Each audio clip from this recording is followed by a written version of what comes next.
Hi there everyone, Mr. Nugent here, coming to you from my dining room. Although, you're going to have to trust me on that one.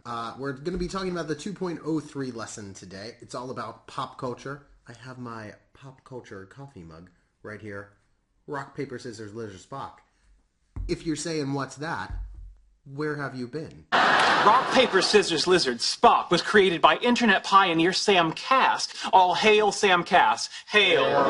How does it work? Oh, it's very simple. Scissors cuts paper, paper covers rock. Rock crushes lizard, lizard poisons Spock. Spock smashes scissors, scissors decapitates lizard, lizard eats paper, paper disproves Spock, Spock vaporizes rock, and as it always has, rock crushes scissors.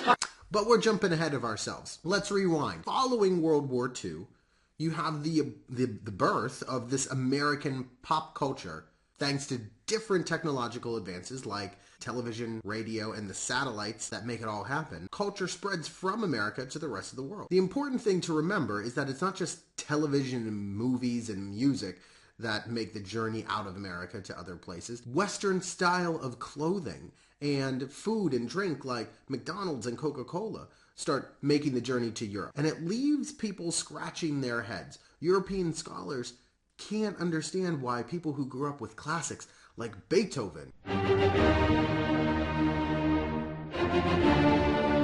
and Mozart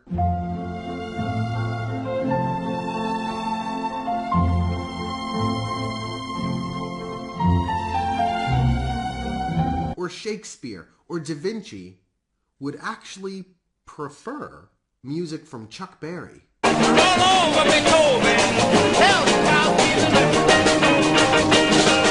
Elvis Presley. Walking through a party in the county jail. The prison band was there and they began to wail. The band was jumping and the drum began to swing.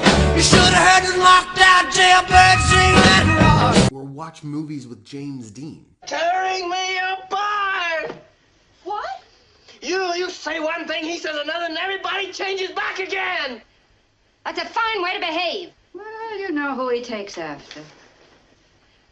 But let's take it back a step. After World War II, American infrastructure is unscathed, so people could focus on advancement rather than rebuilding like all of Europe had to do. Factories in the United States that previously made tanks or ammunition now turned their focus to making televisions and dishwashers. And consumers loved it. People began to adjust to their post-war lives and began enjoying the latest television shows or listening to, of course, rock and roll. As I previously mentioned, this American brand of rock and roll made its way overseas and influenced a great many people, especially two young men from Liverpool, Paul McCartney and John Lennon. These two individuals are, of course, part of the rock sensation The Beatles. Let's take a look and see how they were greeted when they got off the airplane at JFK in 1964.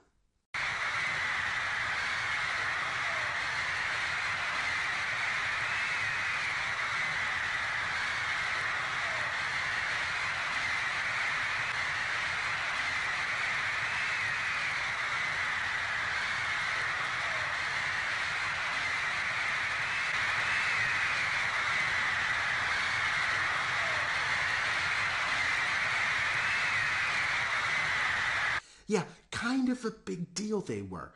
Take that, Justin Bieber. They had to fly across an ocean to get here. You could have ridden a moose across the border. Nobody was cheering for you. But let me put this into perspective for you. Just 10 years prior, in 1953, 22 million people, and we talked about this in class, 22 million English people tuned in to watch the coronation of Queen Elizabeth II. Fast forward 11 years, and in the United States, 73 million people watched the Beatles perform for the first time on the Ed Sullivan Show.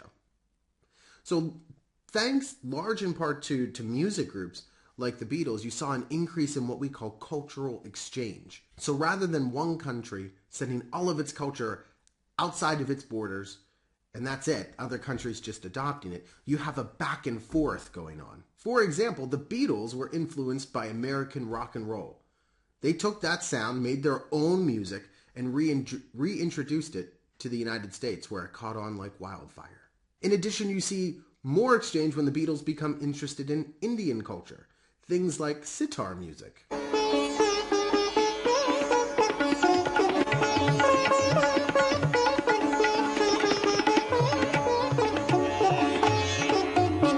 And Nehru jackets become in style and are seen just absolutely everywhere. So in a way, the globe was becoming smaller and smaller as people everywhere began adopting this universal pop culture.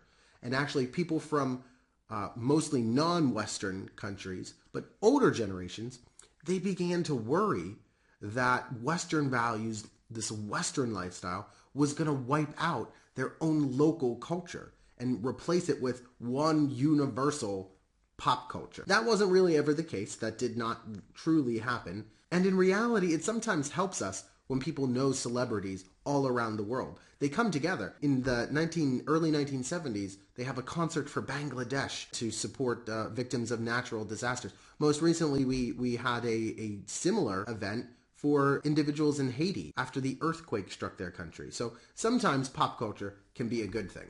All right, everyone, if you have any questions, make sure you drop me a line. If not, go ahead and take that 2.03 quiz, and I will see you all in live session.